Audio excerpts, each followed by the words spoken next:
वो कहते हैं ना कि ज़िंदगी में अगर कुछ हासिल करना है तो दुनिया से हट कर चलना होगा। मेरा नाम है जामिन। एक बार की बात है कि एक शेरनी अपने बच्चे के साथ कई दिनों की भूखी प्यासी जंगल में घूम रही होती है। तो घूमते घूमते उसको एक बकरियों का झुंड नजर आता है। वो बकरियों के झुंड पर अटैक करती है और उसमें से एक बकरी का बच्चा निकाल के घसीटते हुए जंगल में आगे ले जाती है और ये भूल जाती है कि उसका अपना बच्चा उसी झुंड में रह जाता है। बकरियों का झुंड जब उस शेरनी के बच्चे को देखता है तो उस शेरनी के बच्चे को अपने साथ ही रख लेता है। शेरनी का ये बच्चा भी अब उसी झुंड का हिस्सा बन जाता है और उन्हीं बकरियों के साथ पलने बढ़ने लगता है।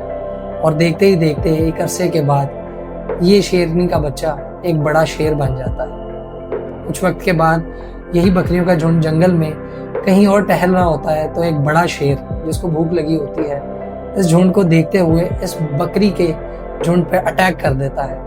और जब वो अटैक करता है तो देखता है कि सारी बकरियां भाग रही हैं और उसमें एक शेर का बच्चा भी भाग रहा होता है।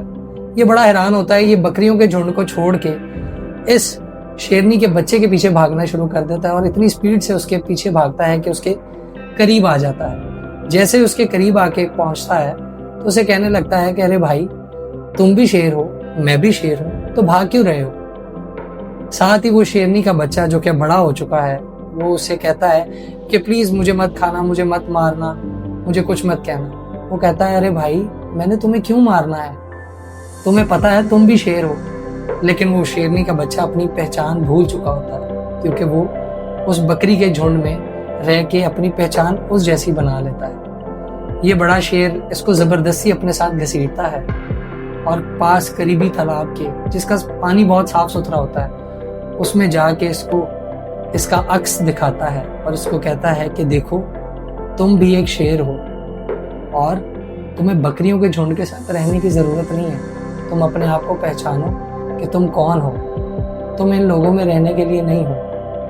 तो अब एक धाड़ मार और पूरे जंगल को ये बता कि तू वाकई एक बब्बर शेर है। ये शेरनी का बच्चा अपने आप को पहचानता है, अपनी ताकत को पहचानता है और एक जोर से धाड़ मारता है और पूरे जंगल को हिला के रख देता है। ये छोटी सी कहानी हमें ये बताती है कि आपकी संगत, आपकी सोसाइटी, आप किन लोगों में उठते बैठते हो, ये बहुत मैटर करती है। अगर आपका उठना बैठना कमजोर दिल लोगों के साथ है या इन लोगों के साथ है जिनकी सोच सिर्फ नेगेटिव है और जिंदगी में आगे कुछ करने की हिम्मत हौसला नहीं है, तो आप हमेशा अपनी पहचान खो देंगे और जिंदगी में कभी कुछ नहीं कर पाएंगे। तो हमेशा अपने आप को पहचानिए और उन लोगों की संगत में रहिए जो कि हमेशा हौसले के साथ रहना जानते हो और जिनमें काम करने के हौसले बब्बर शेरों जैसे हो, ताकि आप अपनी पहचान कभी गवा ना दें। और अपने काम से प्यार करते रहिए और काम को बड़े प्यार से करते रहिए। आखिर में जाते जाते फिर वही आपसे कहूँगा कि चलो आज फिर कुछ अच्छा करते हैं। अल्लाह हाफ़िज़।